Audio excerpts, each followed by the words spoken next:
Like it's still a lot of women that deal with that. Like they're really depressed because they thought after I had this baby, all this weight is gonna drop. And that's just not how it happens. Like you were pregnant for almost a year, for 9 months. Your body has been.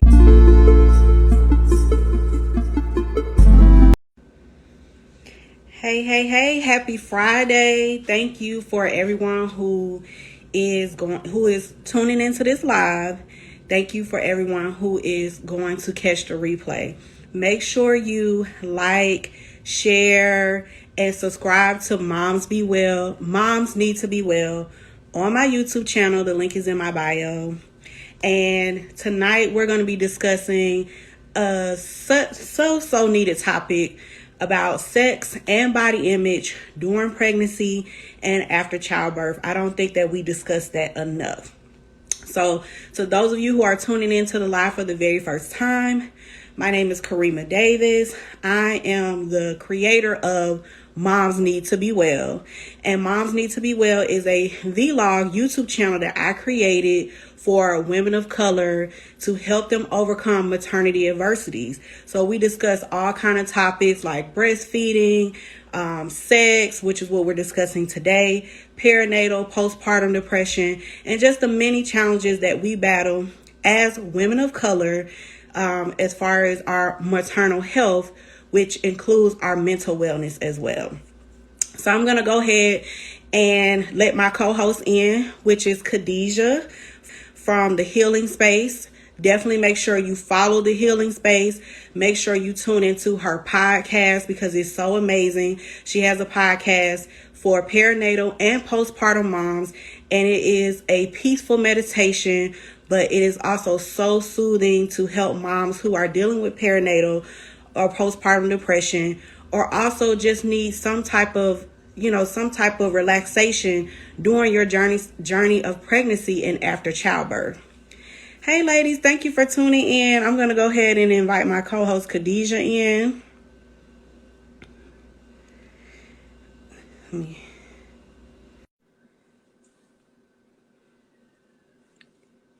So I'm inviting her in now.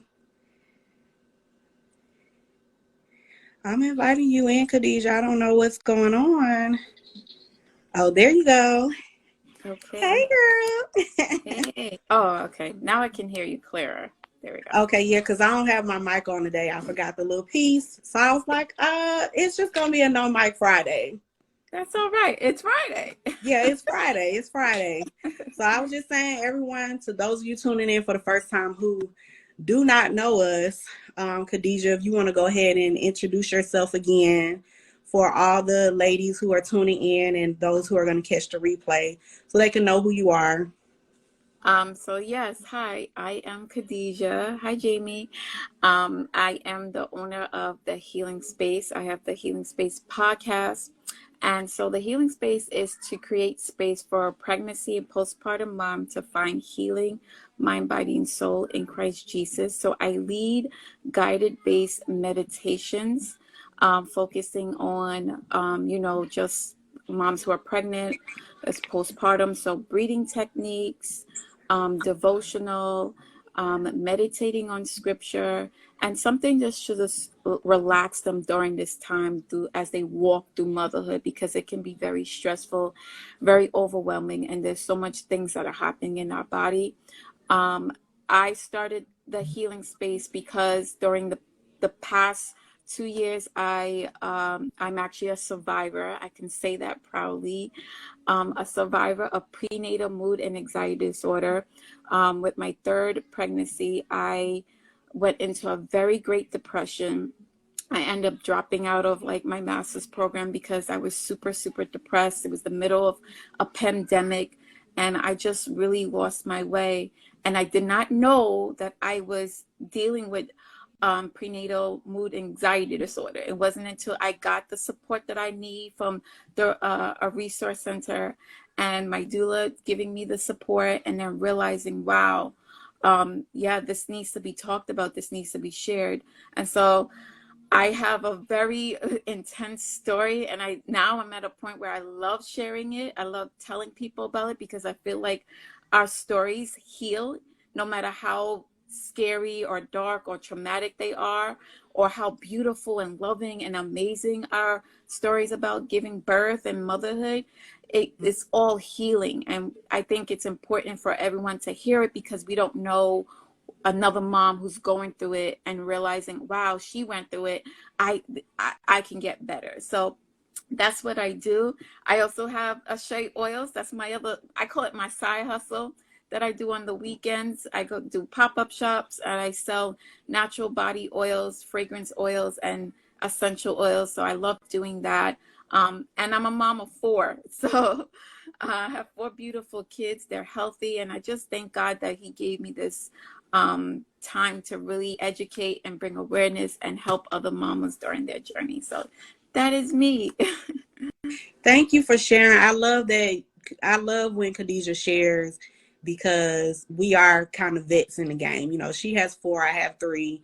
And that is our ultimate goal, to create community and raise more awareness about these adversities that we as women of color have, these maternal adversities. So it's very important, like you said, Khadijah, that we share our stories, because that's why we have that mental health stigma in our communities, where women of color, you know, we struggle the most with maternal wellness and mental wellness, because we don't speak out enough, you know. So that is our ultimate goal. Like, we want to be relatable and let you know, like, hey, we've been through this and we came out of it. So my goal is to provide tips, resources, tools to aid you in that process, and Khadijah as well, not just talking to you and just sitting here, oh, well, I've been through this, you know, telling our story. But like Khadijah said, and I love it, healing. Our goal is to give you the tools and resources to provide healing, because pregnancy and after childbirth, it is a journey, and motherhood will forever be a journey. Yeah. So I love Yeah. that Khadijah suggested that we talk about body image, and I wanted to talk about sex, because we don't talk about that a lot on our journey during pregnancy and after childbirth. You know, that kind of get pushed to the side because we're dealing with perinatal or postpartum depression. So I love that we're talking about that tonight. And I just wanted to start with like the medical side of it, because I feel like there are 2 different spectrums that we look at when it comes to sex and body image as new moms, or, you know, expecting moms. And it's the medical spectrum side of it, where, you know, when you have a baby, you know, the estrogen levels in your body, they do drop, and that's like a sex hormone. So you don't have the desire to want to be sexually active with your partner. And then you have physical effects where, you know, it's just pain and discomfort to you, depending on your delivery, with wanting to be intimate with your partner. But then you have the mental side of it, which I feel like a lot of us as women deal with, where we're very subconscious about our body, because we're adjusting to this new body, because it doesn't matter how small you are, when you have a baby, it's going to put weight on you. And that's a major factor. It plays a major role in our subconscious when it comes to us want to be sexually active with our partner. And I think this time around in my 3rd pregnancy, I'm just gonna tell a little story. So my 2nd pregnancy, my husband, he never saw me pregnant before. He raised my first daughter. She's 17, when she was 3. So he never saw me pregnant. So I lost a lot of weight, a lot of drastic weight, because I struggle with PCOS. So I lost the weight, and I was struggling with infertility, but I ended up conceiving. But he has, on his side of the family, is hereditary. Like, they have big babies. So every time I get pregnant, it blows me up. But he was not used to it. And I'm thinking, oh, I'm walking around, I'm looking so pretty. I got my tank tops on, my belly out. And for some reason, we just weren't intimate a lot. And I just didn't understand. So I finally asked my husband, like, what is going on? And he was like, I know y'all gonna be like, oh, he's a creep, but this is how most men think. I'm just being honest.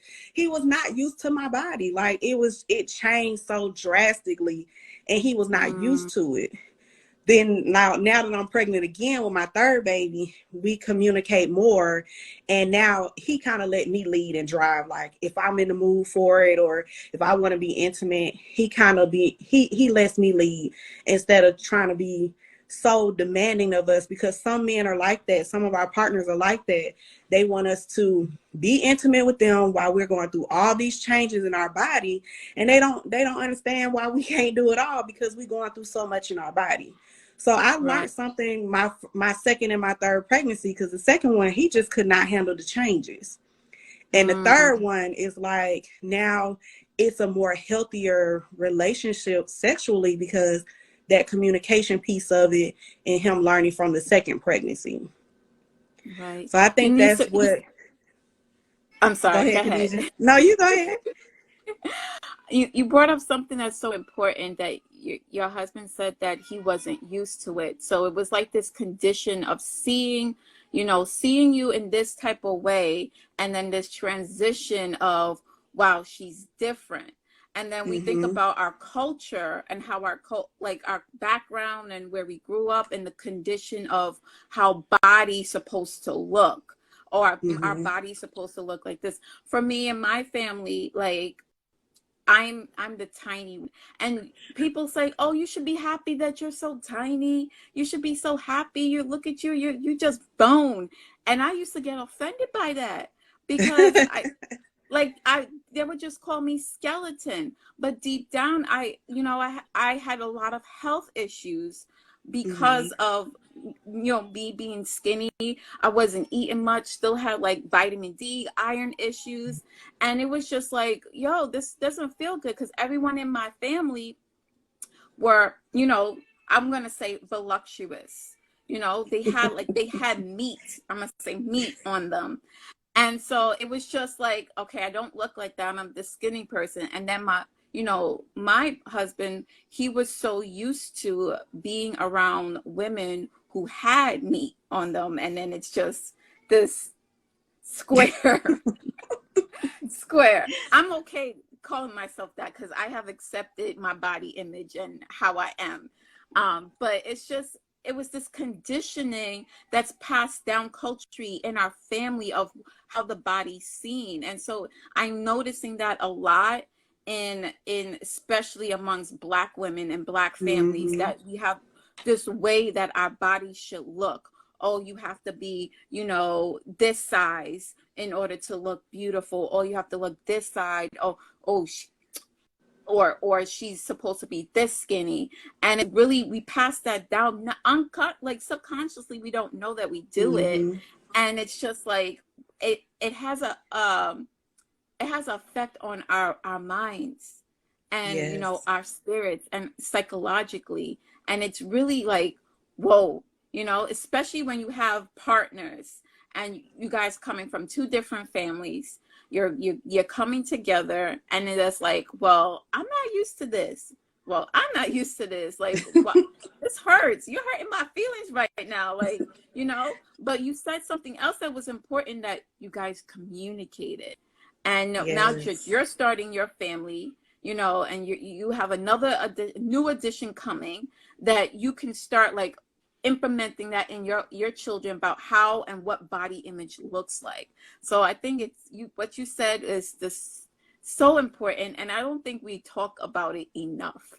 We don't. And now we in a culture where it's snatchback culture. You have a That. baby, you're Oh, supposed girl, to I got a snatch story about back. that. And I'm like, snatch back. I'm mentally exhausted. Like, can I get my Yes. mind right? You worry about my body. Can I get my mind right? Yes. So Yes. I think that's the culture we're in right now. What you said about how people have an idea of how our body should look and how we should go through pregnancy, even down to nutrition and everything else. But then we also have the snatchback culture as well, which affects women mentally, because they feel like their body is supposed to do it's just supposed to go back to how it was. Like, it's still a lot of women that deal with that. Like, they're really depressed because they thought, after I had this baby, all this weight is gonna drop, and that's just not how it happens. Like, you were pregnant for almost a year, for 9 months. Your body has been used to a Yeah. baby. You have been eating, you have been gaining this weight. It's not going to go away in one day because you dropped your baby off. It just does not Right. happen like that. you know. And And so my recommendation to any mom who's expecting or new is to create a postpartum plan that works for you, and allow that plan to include nutritional health, like a meal plan, that's doable, and mental health, even if you have to get a therapist. Like, that should be your postpartum plan.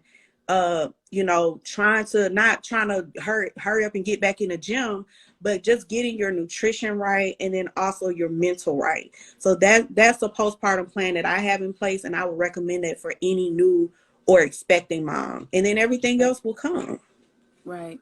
And another thing is, when it comes to sex, it is normal for us women to have a low sex drive during pregnancy and then after pregnancy. They said almost 80% of women, it happens. Some women Yes. in their pregnancy, they got a high sex drive. They ready to go every day. You know, I wasn't one of that. Yeah. I had too many complications. It was just not happening. But it's just, I think the issue is just letting people understand that it is okay that this is happening. Your body is carrying a human being. The organs in your body are moving up out the way so this human being can just sit in your belly. So And live rent free. And live rent free. And on top of that, I don't mean to be graphic, but it's important about vaginal health, because I just thank God about, like I said this last time on our live, that I just love being a woman, because the things that I learn about what our bodies can do is amazing. I don't know about men, you know, I don't know, but for us, I'm just amazed about how our vaginas can make space for a baby to come out, and then it automatically cleans itself out. So when your body is going through this transformation of carrying a child, carrying a baby, making space, moving things around, making sure this uterus is intact, if your body is in danger zone, it's sending, you know, antibodies in that area to help it to survive. Then it's pushing a baby out. Then now all of a sudden the vagina comes back together, like, and it's healing. There's so much different things that's happening, and it's just like, whoa, like I should have, like, I'm like Superwoman that I can do this, you know? Yeah. And I'm over here thinking about, oh, I'm not going to have the best sex drive again. I'm like, you got to show yourself so much grace, because this body is literally a temple. It's just, it's it's an instrument that needs to be nurtured. It needs to be taken care of, mind, body, and soul. So I think it's just so important that if we do talk about, like, a big fear a lot of women have is like, oh, my vagina is not going to go back to normal. But when you think about it, when you're a baby, you don't always stay a baby. Your body grows. It's not normal. It's changing. And then you become a kid. It's not normal. It's changing. So your whole body changes, but guess what stays the same? Your spirit, your soul, and who you are is what really matters. And when you, like, cultivate that and you move that throughout your body, you learn to accept how your body is. Now, yes, we can work on, oh, I don't like, you know, being this size, but learning to, like, okay, I'm going to take the time to make sure that I'm healthy, that I'm safe, that I feel good, and not worrying about, oh, I got to be this certain weight, or I have to strive to be like this certain person, or my vagina has to be a certain way. Like, it will never be the same. And it's okay. That's beautiful. You like, it's so important that your body's never going to be the same, but who you are will always, your soul, your spirit will always be the same. And I think that's beautiful. And I thank God for that. Yes. I'm glad you said that. And I also want to say, I'm a give our partners a little props today. I'm a take up for them this time around. Because last time around, I was like, they're just not understanding. Like, men just don't understand all the changes I'm about to go through, and they so demanding. But I just want to say, give your partners grace, because as beautiful as pregnancy is, we feel like pregnancy is so beautiful.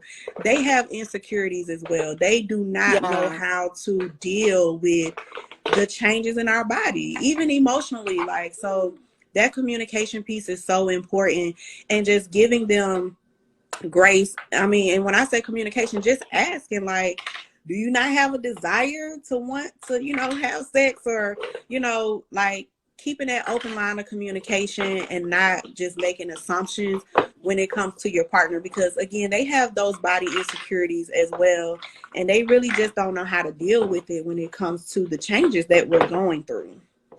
So I know we all like, oh, pregnancy is beautiful. Yeah. You should appreciate the woman's body, but it just don't work like that with them, because it's a drastic change and they don't understand it.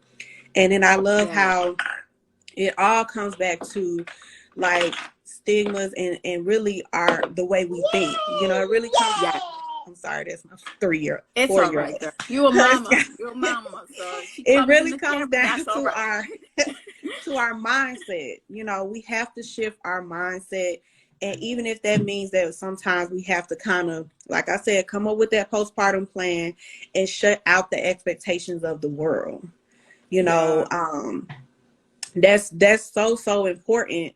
And, even with me this time around, I was a big fitness gym brat before I got pregnant. And I was like, oh, I'm going to still be the same way. I'm going to be a pregnant woman in the gym. I was exhausted. And I just didn't have the capacity to do it. And I had to be okay with that and give myself grace to say, I don't have the capacity to be sitting here pregnant in my first trimester, let alone my third, trying to work out. And it's like the way my body feels, you would never think I ever hit a gym before. But it's the weight, it's the changes that my body's going through. But I have learned on this journey to give myself grace and just know that it's okay. I'm healthy. The baby's healthy. And at this point, that's all that matters right now. Yeah. And, I think about my time when I was pregnant for my back-to-back. I was high risk, so I was placed on bed rest. So I'm the same way, very active. I like walks. I like dancing. I like movement. I like stretching. I like praise dancing, like with flags and things like that. And I felt like I was in a whole different body. Like I was so stagnant. And it was kind of messing with me mentally, because I felt like a vegetable, literally. Like even just lifting up my legs was so tiring. Even just standing up for just 5 minutes was just so tiring. But then over the time, as I just learned about what I was like experiencing and how I was mentally, was that like movement it doesn't have to look a certain way, and working out doesn't have to look a certain way. Even me just breathing and expanding my lungs, or contracting my belly, or sitting up straight, or rolling my shoulders, was some type of physical strength I was giving myself to say, like, okay, we're gonna get through this. We're gonna get through this. So it's not like, I think the biggest issue when it comes to like women or mothers who are really physically active, it's hard for them to like sit still because they're so active. But I think it's just a space of just, working on being safe, working on just me being still, me not working out. This is safe for me. This is okay for me. This is like, this is my physical activity. Because sometimes if I were to do any physical activity, I would have gone in labor, or I would have some more complications and stuff like that. Because like, it'd have been really bad if I was trying to push myself. Harmful things could have happened if I was trying to do that. Right. But just like you said, changing my mindset on like, okay, me not working out is rest and stillness for my body, because my body's working internally to heal and do whatever it needs to do. I came to a point that I was getting so angry. Like, I remember a time when I was talking to my therapist, and I was like, I'm so frustrated that my body's not doing what it needs to do. Like, it wasn't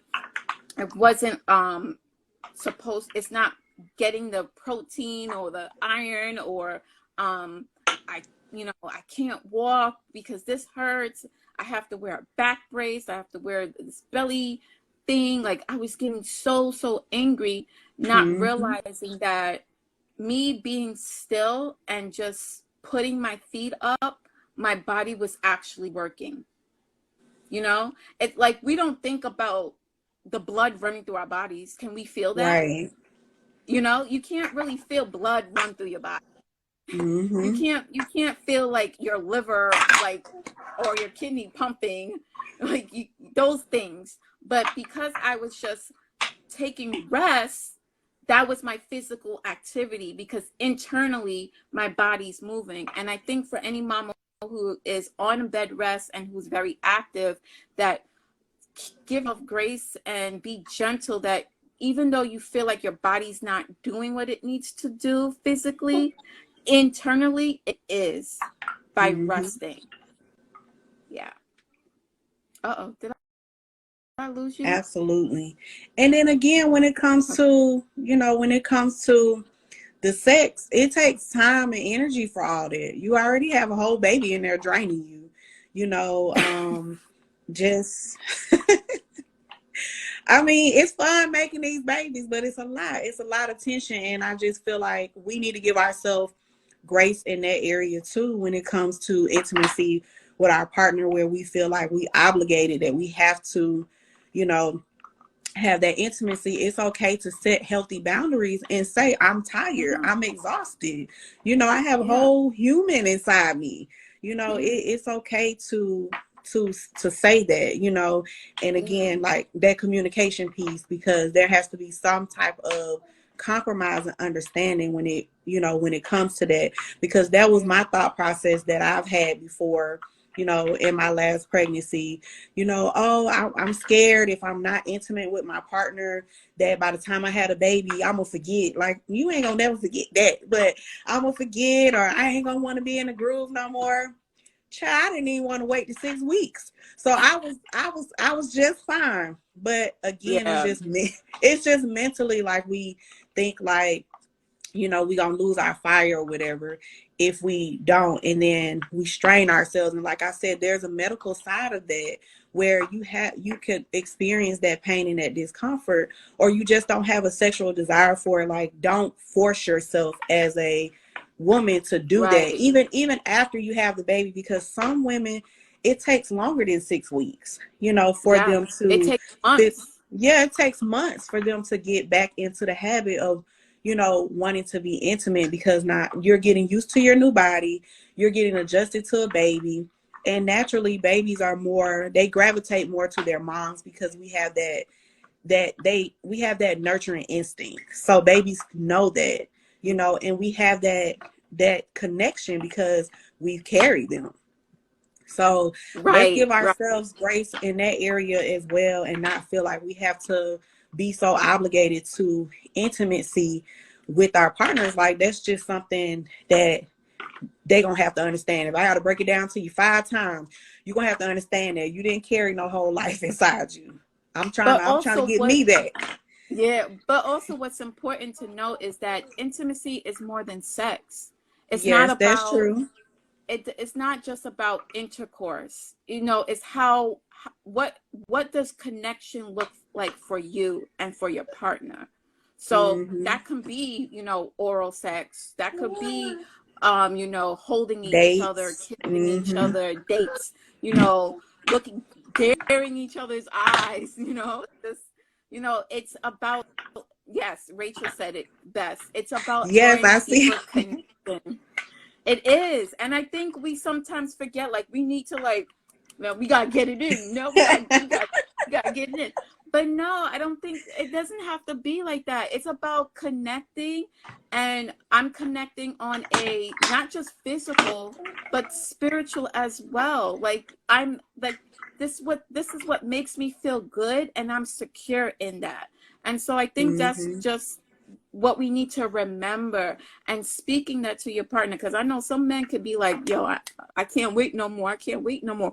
Or I know my husband, like after my last baby, he was just like, is it time yet? Did you get cleared? Because He counting down. you've been He counting down like he was just like, you've been through a lot. You just went through a lot, and I just want to love on you. And I'm like, that meant a lot. That really did. You know, not I just want to love you on you. You know, and I'm like, I appreciate you want to love on me, but we can't do nothing physically because I'm not there yet. And just holding me, that's loving me. You know, that's just, you know, just keeping me wrapped in your arms and let me know that, yo, like I'm your queen. So I think we're shifting how we see sex and intimacy as we in the journey of motherhood and having babies, because mamas, this time is like so golden. Like it's like, I think about like a diamond. Like, you know, we find diamonds deep in the dirt with the mud. Think about how all the emotions and the mental chaos and the circumstances is all muddy, and it's all but God is taking that out and polishing it so it can shine. That's motherhood. Like that's how I see it. And so we're going on this journey of really learning, spreading awareness, and helping you, mama, to like really find the words on communicating with people. Like, this is where I am. This is what I want. This is what I'm struggling with. And it's okay, because your body is good. No matter how many health issues you have, no matter if you're the most healthiest person during your pregnancy, your body was made good from the day you were born, the day that God created you. You are good. There was a book that I love. I was just so blown away from it. It's called Breaking Free Body Shame by Jesse Connolly. I'll put it in the chat. Yes. But it blessed me so much, because the author was describing how like my other moms at her church talking about, you know, oh, I need to, for this year I want to be this size, and I'm checking the scale. Mind you, mamas, when you just have a baby, don't check that scale. Just throw it out. Just leave the scale to the side. Don't look at it for a couple of months. Don't do it. It's gonna mess with your brain. Just don't do it. But, and you know, the approach she took was, you know, mamas was saying like they're fat and then they need to fix this, and you know, they asked her like, hey Jessie, like, you know, what's your goal for your, you know, this summer? And she was like, I'm just going to stay healthy because I know my body's good. Simple as that. I'm glad you said that, Khadijah, because this is the second time around that people say, and they probably don't mean any harm by it, but when they see me, they're like, are you sure it's not 2 in there? You know, I get that a lot. And I'm like, I just have big babies. Okay. I know I'm big right now, but I love being big right now. But I get that a lot. And I don't think they mean any harm by it. But right. You will be surprised it comes from moms, like women who've had kids already. So I just wanted to share my testimony on that, because when you were saying how the women were saying how they were fat and they want to get back to, you know, a certain size or whatever. You know, people do that a lot to me about my weight right now, because I've gained weight so drastically and my stomach is big. They're like, are you sure it's not 2 in there? Now, I done told you several times already, it's 1 baby in there, okay? Yeah, and they you know, can be. And you know, you being nice, you know. I'm being nice, okay? Like, Holy tell Spirit me I'm inside big without telling me I'm you big. Like Just call me fat, because that's what you're trying to say. That is exactly what you're trying to say to me. And okay? You know something? I've seen, like, we use this term fat, but I think I've learned about how we can redirect this, because I hear other moms say, you know, I had a baby, I'm fat. And that is such a negative image and a negative thing that you're putting out on the atmosphere, you know, like you're putting that on yourself, like, oh, like you're fat, meaning that's a bad thing. But do you not realize that you need fat to protect your bones? Even your baby, even your baby fat needs to fat. protect your baby. You know, there's tissue there to protect. It's a protection. So it's not about, we associate fat as a negative thing in our minds, and we associate it with weight. Like, our culture is so absorbed with being this type of weight. I understand, like, we have medical and like physical, like being overweight with the the Rachel said, PHAT. I like that. Yes. I like that. That's right, girl. Me too. But I understand that, you know, we want to be a certain weight to protect and be healthy for our bodies, because being a certain weight can be damaging. But I think we also need to, the ones where we're on this, we have to have this detailed number to be perfect, because that's deeply what it is. And just to be okay and be secure, and everybody around us says, oh, you're so beautiful. But we'll never get to that point, because there's always this expectation to be better, to be better, to be better. Mm-hmm. Oh, and then it's like, I'm not good enough. I'm not good enough. I'm not good enough. Can you be a place where I'm good, I'm healthy, I'm getting better every day, I'm protected, and I'm safe, and this is my body, and I'm going to treat my body as this temple, you know?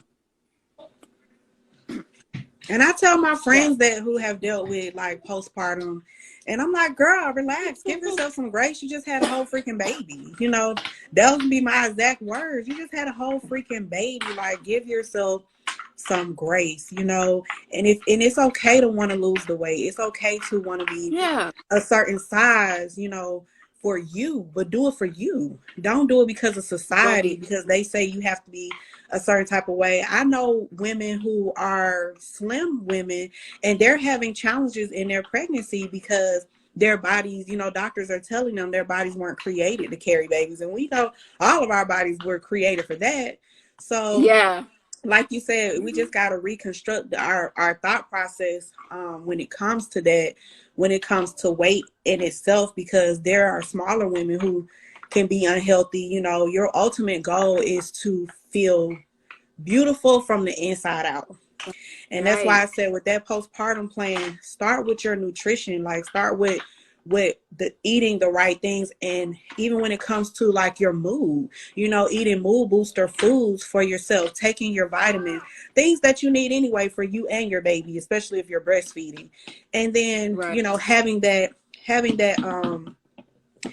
therapy, or having a support system, someone to talk to, because you are getting, you know, adjusted to a new baby and a new body, you know. So it's all just like our whole mindset as women just have to shift. And it's society, you know, that's just, it's been put out there, and it's been at the forefront for so long that we have this mindset. Like Beyonce, you know, people Beyonce fans, you know, she has this song, and she said, we birth babies and we get back to business. And, you know, we all love that song. We love Who Run the World girls, you know, birth babies and get back to business. But I told my friend, I ain't birthing no baby and getting back to business, because it's not business as usual when you birth the baby. You need to get your mental right first before anything else. It's not going to be business as usual. And I know what she meant, that as a term of endearment, to empower women. Like, you can still have babies and you can still go out here and pursue your dreams and your goals. But I feel like in our society as women of color, we feel like that. You know, we feel like we always have to project strength, and no matter what we're dealing with, that it has to go back to business as usual. And that just cannot be the case. Right. And another a thing that I learned during like because I had my last one, I had a very traumatic birth where my C-section ended up. That's another thing we're going to talk about: natural births and C-sections. Yes, stuff going on about that too. Like, I had 4 C-sections. If I had the awareness that I have now back then, because in the beginning I wanted a water birth, but I didn't have or the voice to speak up and to create that because it was my first baby, and I was just listening to what doctors were saying, knowing that I was young, and I already had, insecurity issues on voicing, I want. But now that I'm at a place where I can speak up for myself, I'm confident, and I can advocate for myself. I'm looking at my journey as a way to advocate for others. But the thing I learned in my 4th pregnancy was they had told me that I had something called placenta accreta. And what placenta accreta is that my placenta, my baby's placenta, and my uterus was merging together. And so if it was merging so much that I would probably have to get a hysterectomy. Now, in my mind, I'm thinking that's not going to happen. I'm trying to stay positive, but there were issues with my health, with my blood, and with my baby, because she had like an iron deficiency. And so when I went in for my C-section, because I was antepartum, so I stayed in the hospital for like 3 weeks before giving birth because it was so severe. My baby's heart rate was dropping and things like that. But when I finally, when they decided to do the C-section, my C-section ended up to be 6 hours because a mass of scar tissue from 3 C-sections, from having my first 2 babies back to back, and then my next 2 babies back to back. And then they couldn't save my uterus. They couldn't save my fallopian tubes. They couldn't save any of my reproductive organs. Everything had to go. And then in the process of that, they punctured my bladder. So that had to be repaired. Then on top of that, I had a bad separation of my abs, diastasis recti. I don't know if you're familiar with that, where your abs start I've heard of it. And it's like this flabbiness. Then, and at the C-sections, they cut you, horizontally, but they couldn't do that for me. They end up cutting me vertically. Wow, really? Oh and my then, gosh. Yes, I'm telling you, that was the pain I was in. But then, so I was so upset, and I was so frustrated, and I was so like insecure, because now I was like, I had this ugly scar on the middle of my body. And of course at that time I'm thinking, yeah, I'm gonna get back and working out, I'm gonna get my Beyonce 6-pack back. And it was just 3 weeks. I'm looking in the mirror. That's another thing. Do not look in the mirror after you have a baby. Don't do it. Just stay away from it. You let your body heal. Just let it go, Yes. But I looked in the mirror, and I looked at it, and I cried. I kept, this negative, dark feeling came over me about how ugly it was and how disgusting it was, and not realizing that I went through a lot. Like, my body went through so much. And this is the evidence of my body going through so much. So I've learned over time about being aware of my body and listening to my body. So my body really needed to rest. It wasn't, in my mind, that wasn't the time for me to like force my body to like, oh, we're going to get our back, or I'm going to, work on this. I'm not saying not working on your belly or your stomach is not important, because it is, but the timing of me thinking that, I associated that my body will always look ugly. And I needed to take the time to just sit and just realize I've been through a lot. I'm still here. I'm still alive. Because that was such a very scary surgery that I could have lost my life. And but I'm here and my body's still here and I'm still breathing. And when I took the time to like just let my body heal, now I can look in the mirror and say, wow, this is my war scar. Yes. And I love that point that you made, Khadijah. You said, don't look at your body, listen to your body. Yeah. Okay. And that can, like I said, from the inside out, like there are smaller women who are to us, we like, oh, they got the perfect shape, but they have insecurities too, or health wise, they're not healthy. So don't look at your body, just listen to your body.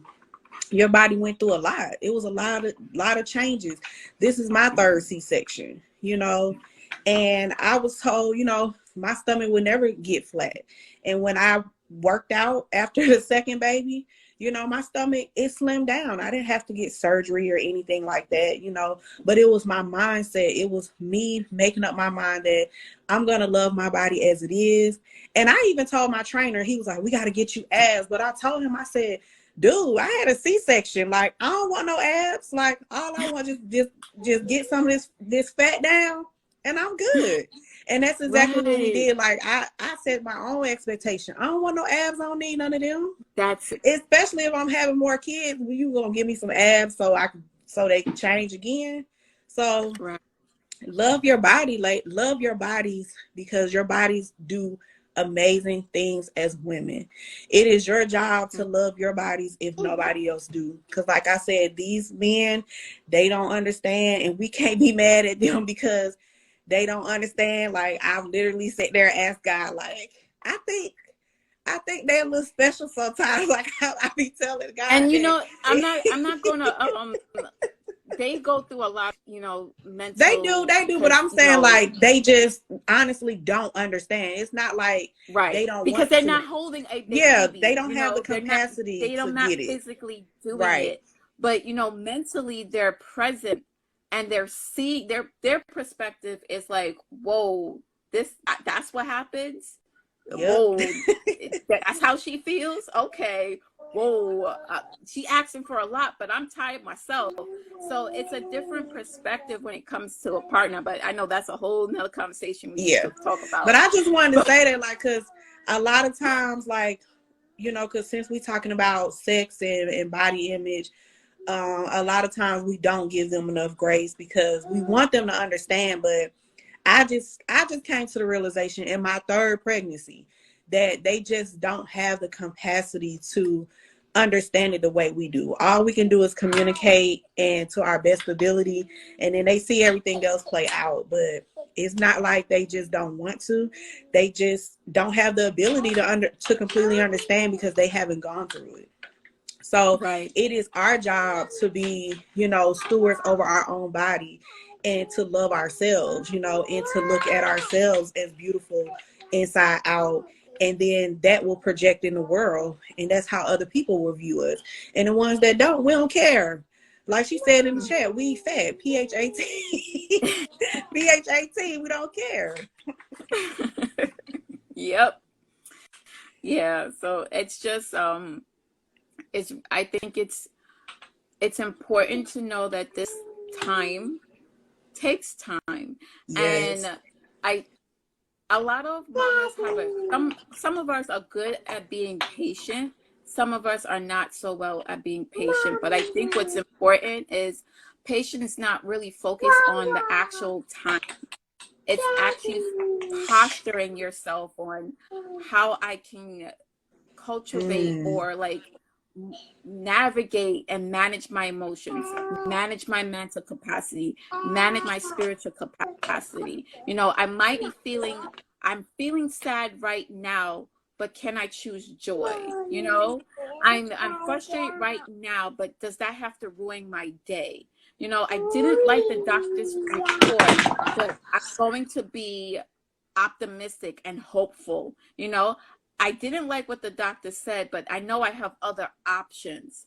And we could get wild up, even as a postpartum mom with baby crying or breastfeeding and the hormones. It's like, this is a lot. This is a lot. So, prostrating ourselves to just managing how we feel by talking to somebody, by seeing a therapist, by getting that support group, by being on here and finding somebody who's actually talking about it and live experience. We too are live experience coming to this. So, Yes. and just saying, okay, it's this is just the process. The recovery is going to be better, and I'm going to learn so much that I'm going to share my story. So the patience is about your posture of how you manage and cultivate your emotions and your mental capacity all in one. And it's not going to look how you want it, because we don't have control over time. We don't have control over our circumstances. We don't have control over our situation. We don't have control about when this baby going to drop. We don't have control about if our baby's going to latch on when we're breastfeeding, or if our baby, bonding wise and things like that. But what we do have control is and how we respond to the situation, how we respond emotionally, how our thinking process, like, okay, I have a bad thought, but it's just a bad thought. I'm going to let it pass. It's a lie. It's not real, and knowing that I'm not a bad mom because I had a bad thought. I'm a good mom. It's just bad thought. That's how you can control your mental capacity. That's how you can control your emotion, expressing yourself. If you need to cry, you are controlling it. You're allowing yourself to do the process it needs to do at that time. So it's going to take time. And I promise you, Mama, that there's healing and there's recovery and there's beauty, and the Lord is polishing you as the diamond that you are. Yes, and I just want to give my testimony on that, especially when it comes to the body imaging. And my husband, he probably be looking at me crazy, but this time around it's been way more.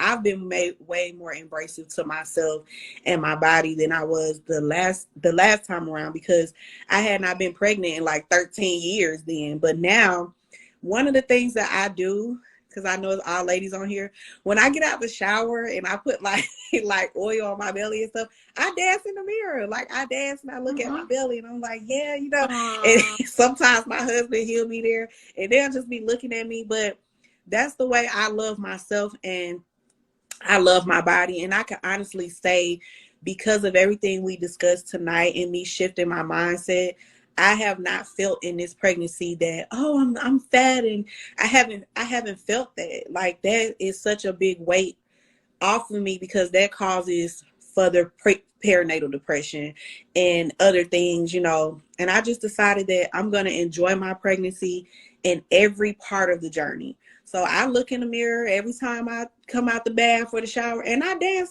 with my little belly. Or y'all might see me on IG, doing my little reels. I enjoy my little belly, okay? Yep. Enjoy it. Yes. Embrace it. Do whatever that makes you feel good. We're going back to this whole idea that I am good. My body is good. My mind is good. And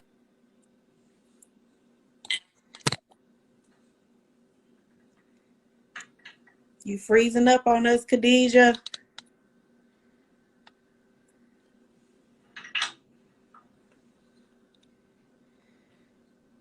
Let me let her know she froze, y'all.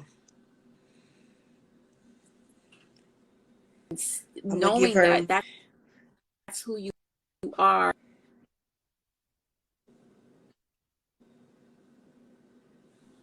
As a mama, that's all these other things, us and what we struggle with is that. Okay, I can hear you And I now. have You was freezing up on us. So yes, I could you're feel back good now. today. I could dance and love on myself.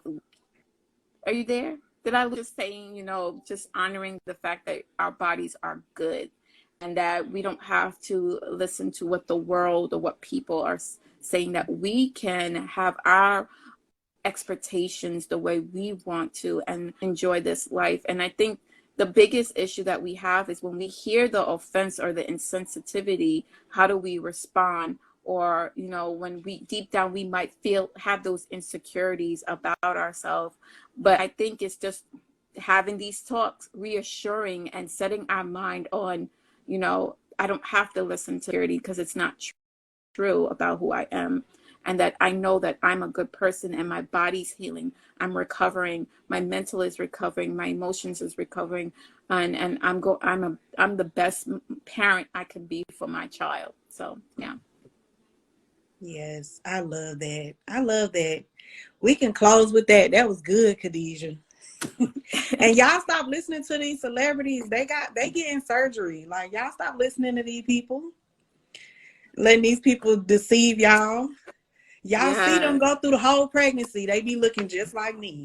Like, don't even. Right. And the thing about it, and here we go again. Image. Yeah. Body image. It's what they're putting out. We don't know if is this really true? Is this really false? So when they are at home and they take off the clothes and the nose and the hairs and the nails and whatever it is, celebrities like people went crazy with Rihanna, like when she got pregnant. And I'm like, well, how y'all expect her body to look? I'm confused. Like, oh my God, Rihanna's pregnant. Like, I didn't. You know, I'm so late. I don't even watch. But she was pregnant. She wasn't small.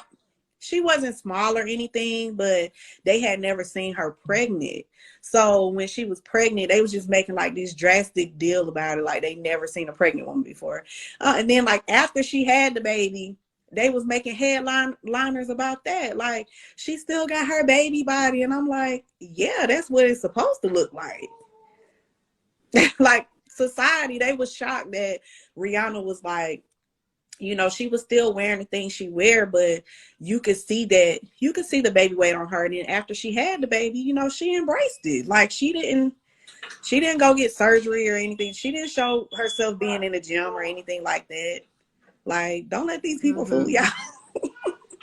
Yeah, don't. It's not good for your mind. And it's just continue to focus on your journey and surround yourself with people that are going to support you, love you, and honor your boundaries and honor how you want to go about your motherhood.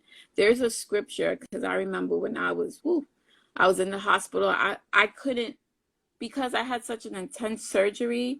My baby was in the NICU, so trying to like breastfeed and have that skin connection, I didn't have at all. And my doula was really taking care of me at that time. I was just so angry that like I'm missing out on this. But then God had brought me to the scriptures, Matthew 26:41, where it says, the body is weak, but the spirit is willing. So I had to say like, okay, my body right now is not doing what it needs to do. It's not where the place where it needs to play. I know I'm still willing to carry on, willing to live, willing to be able to take care of my baby, and everything's going to turn around for my good. That's what it comes back to. You are good, beautiful, and your body's good. Yes, I love it. I love it. Thank you for like partnering with me today on this, Khadijah. And thank you to all the ladies who tuned in. Make sure y'all share it. Like, I hope, you know, something we said was relatable and helped you. Like, you looking at both sides of the spectrum. Like, I'm expecting right now. Khadijah, she had her baby. You see how slim she is and stuff like that. So, you know, because some people, they'll be like, well, she over there, she big. She can't tell me how to care about my body. Or she's small. She can't tell me about my body. Like, it's a journey and a process, and we've both been through it. So I hope that this was encouraging. Thank you again, sis, for coming on with me. I enjoy these conversations with you.